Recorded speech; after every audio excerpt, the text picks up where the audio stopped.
bring in the woman who I believe should get all the Pulitzers for the last 5 years, Miranda Devine, for all the work she's done on the Biden laptop, for being 100% right about that and more. But, Miranda, we brought you on to talk about a bunch of stories, including Frat Boy Summer. And Buck and I were talking about this off air. You are from Australia. Are there frat boys in Australia? Does this exist, or is this an entirely American construction that you had to learn? No, I think it's all frat boys in Australia. That's just a very recognizable demographic. You know, have you seen Anyone But You, the Sydney Sweeney, Glenn Powell, set in Sydney romantic comedy, or am I totally outing myself as not being a heterosexual man by asking this question? Have you seen this movie? No, I haven't. Yeah. I don't know. Well, anyway, I was going to ask you about it because there are a bunch of like Australian-esque frat bro characters on that, and I was curious about whether in Australia, because I don't know that we've had you on since I went down with my family, had an amazing time. We went all over the place. Wow. But I was blown away by how woke your country has gotten. For instance, we were standing on Sydney Bridge, and they said, it's a great tour, amazing view up there, but they said, hey, we want everybody to apologize right now and understand that, you know, Europeans took over the Aboriginal lands and that the original owners of this land. And then we were there for the New Year's celebration. And before they did the fireworks, they said, hey, we want to apologize to all the people who were originally in these lands for all the awful things we've done to them. And you have a national sorry day, is my understanding, where you basically just say, hey, we're sorry. Like, I couldn't believe all this was real. So given that that's happened in Australia, do you worry about it happening in the United States, since you're Australian, but obviously you live in New York City now and you've seen what happened to your country? Well, look, it's happened since I left, so that's why I'm putting it down. But this is relatively recent then that Australia's gone crazy. Yeah, look, I think something broke with them with COVID. I don't really know why, but I noticed the same thing. I was there a couple of months ago, and it was just everything was this sorry. You know, they just had this referendum where they were, I won't even describe how ridiculous it is, but it was basically setting up a separate parliament for Aboriginals. And it got completely resoundingly smashed by sensible Australians, right? Just went away, despite all the corporates and all the wokesters supporting it. And so the response of the establishment is to just shove this down everyone's throats. And Aboriginals don't want it. Australian people don't want it. It's just the corporates virtue signaling. And look, it happens in America, but because at least I say to my friends in Australia who say, oh, everything in America is so crazy and everyone's fighting each other. And I say, at least people in America are standing up and fighting for their country. In Australia, they're so polite. They just roll over. They don't want to have hostilities. So they just let the left get away with it. And here, there is an almighty brawl going on. And that's why it looks ugly, but it's the only way to protect yourself against this revolution that is trying to take over the country and take over the world. And look, the rest of the West, I think, has capitulated apart from a few, you know, countries on the margins like Hungary. And the reason America can do that is because of its First Amendment and Second Amendment. And I mean, they're afraid and they're being attacked, and there are, you know, most of the people, you know, in this country on the Democratic side don't even understand how things work. I think a lot of migrants understand better. So I think America's in good shape, but it's going to be an ugly process. Miranda, thanks for being here with us. You might have heard just a moment ago, we had the news break about the Hunter Biden gun trial going forward. I wanted to know what, from your sources, you're hearing about how this is likely to play out, what you think is coming next. And you know, Clay was saying, will anyone ask Joe Biden if he's going to pardon his son? Maybe one or two people in the media will have that access and will do so. But it seems to me like this is heading toward Joe Biden having to pardon his son. Yeah, and of course he will, even though he says he won't. And that's why you see in Hunter Biden and his enormous team. I mean, I counted up the other day. I think it was 24 different lawyers that he has. He's probably got more lawyers than Donald Trump, and he's there, and a lot of these lawyers are just engaging in lawfare against the people who've spoken up and uncovered things about him, and. I know that his team is very angry and upset about the fact that he is facing trial. I know Abby Lowell had this sort of complex legal argument, which was there was some case going to the Supreme Court, which was going to say that it was unconstitutional to have to sign these background forms, which is Hunter's in trouble for lying on one of those background forms.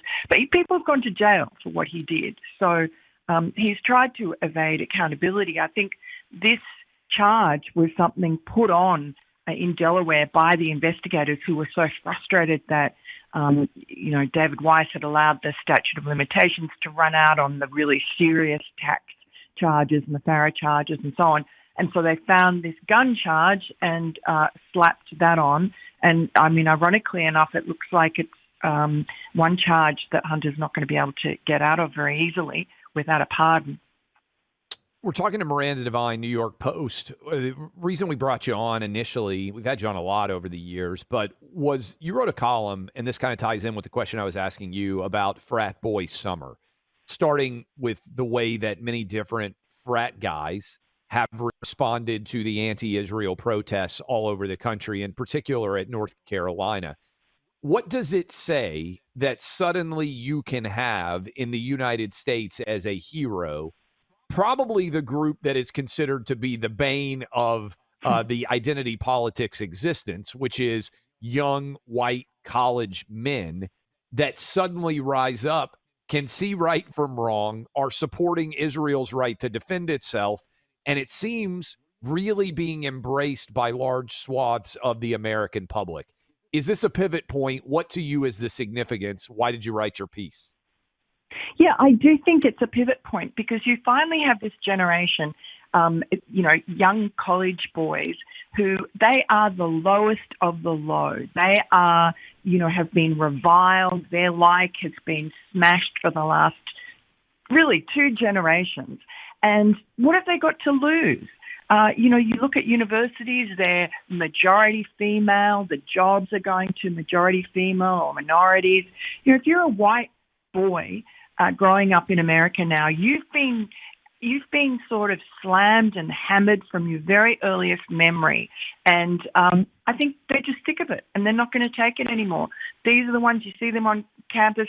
They probably don't even know or care about the politics of the protests that are going on. They don't really know about what's going on with Israel.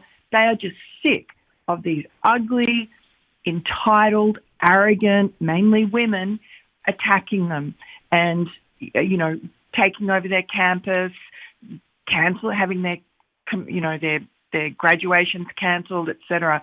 And they just laugh at them. They just look at them and they think they are ridiculous and they're not going to be politically correct because it gets them nowhere. Being polite gets them nowhere.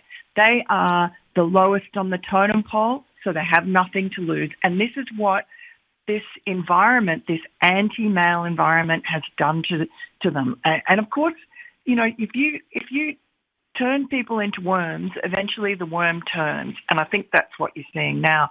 And, they're strong. I mean, they're young men.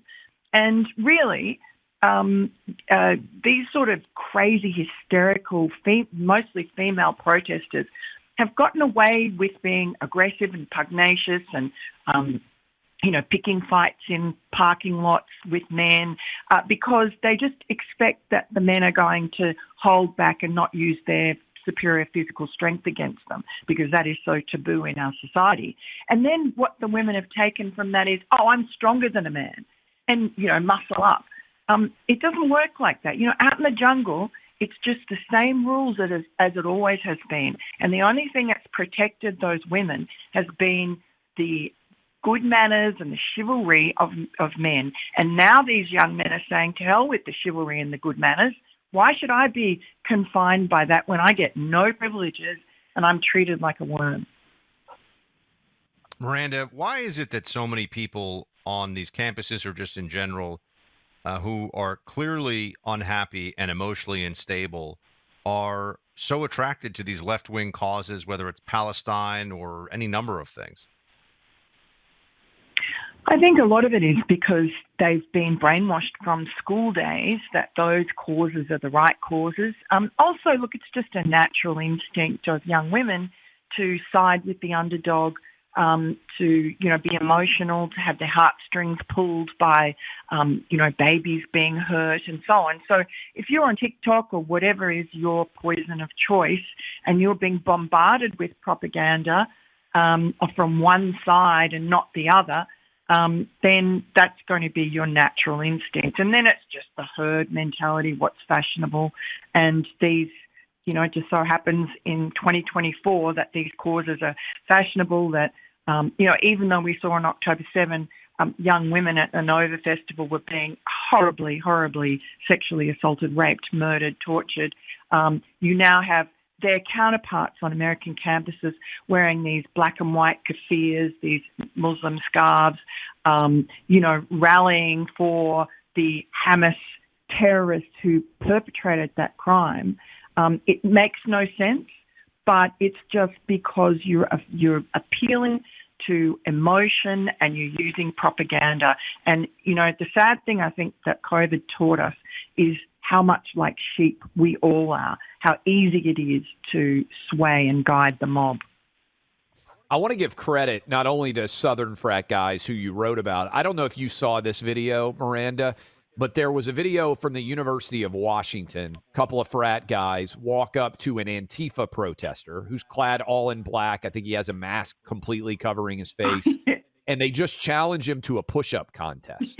And the mockery and the ridicule and the humor of that video has gone super viral. I shared it on my Twitter feed. Isn't this really the ultimate kind of weakness, I would say, of left-wing protesters in general? They are absolutely and completely and easily ridiculed with mockery and humor, much like I'm sure you saw, Miranda, the Princeton hunger strikers, and one of the girls came out and she was like, I can't believe you guys are doing this to me. They have created such a ridiculous situation for themselves that I do think the humor and the mockery is cutting through on some of these social platforms. It's just brilliant. It's like a whole mass moment of the Emperor's New Clothes. What these, so-called frat boys are doing is they're just pointing the finger at Antifa and saying, you are just ridiculous, scrawny little nerds dressed up, cosplaying, just get out of here. You don't, nerds, take your place back where you belong. And they're sort of asserting their right, their sort of primal right to be the king of the jungle. And I think that we've had an era where people who are kind of social outcasts have managed to cause mayhem, whether they're Antifa, all clad in black people. You take their masks off, look at them. They are weasels. They have no power. And so they try and gain power, and they're resentful with the world. And in fact, the frat boys are the absolute representation of what they despise and what they wish they could be, because they're the ones who get the cute girls. I mean, it's high school, but that's what politics really is. It's high school writ large. I think that's well said. Miranda Devine, have a fantastic weekend. Keep up the stellar work, and we'll talk to you again soon. Thanks so much, guys. Great to talk to you. Thank you. I think Miranda out-alphaed me, by the way, Buck, when she said she hadn't seen Anyone But You, the rom-com, a romantic comedy that I confessed that I watched. I understand if none of you can respect me anymore. Kind of funny, by the way. A little bit of a funny movie, but I understand if you can't respect me. GovX, shopping website built for those who have served our country and communities, full of great discounts on many of your favorite brands. If you're a current or former member of our military, or you're a law enforcement officer, firefighter, emergency medical professional, this site is for you. Also, if you're an educator, government service personnel, you too can have access to GovX.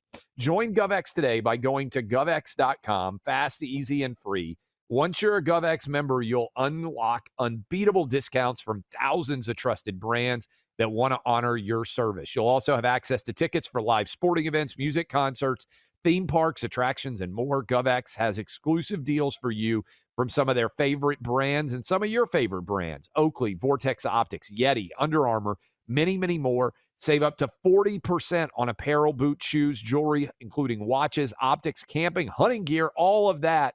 And GovX gives incredible product back to the community through their charitable devices.